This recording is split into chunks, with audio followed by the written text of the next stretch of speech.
ও যে 17 বছর 18 বছর 20 বছর বয়সে জানা বিচার লিপ্ত হয়ে যাচ্ছে।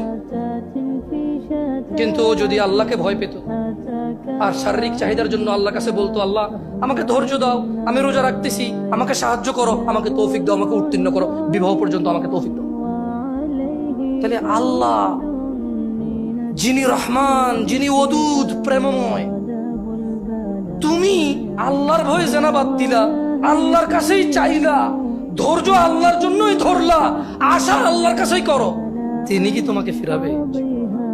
তিনি হচ্ছেন উনি যিনি 99 জনকে হত্যা করার পর শুধু উনার কাছে শাস্তির ভয়ে আছে কিনা আমার মুক্তির উপায়, আমার কি ক্ষমা হবে, ক্ষমা কার থেকে?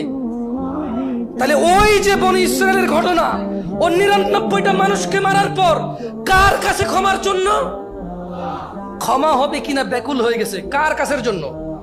আল্লাহ থেকে। ওকে যাদেরকে মেরে ফেলছে তাদের কাছের জন্য।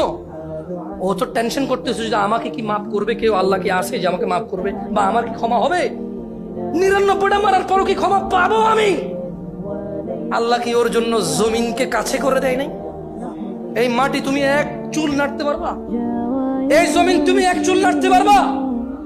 ভাই আমার, তুমি কি বনি ইসরায়েলের ওই 99 জন হত্যাকারীর চাইতে নিজেকে খারাপ মনে করো?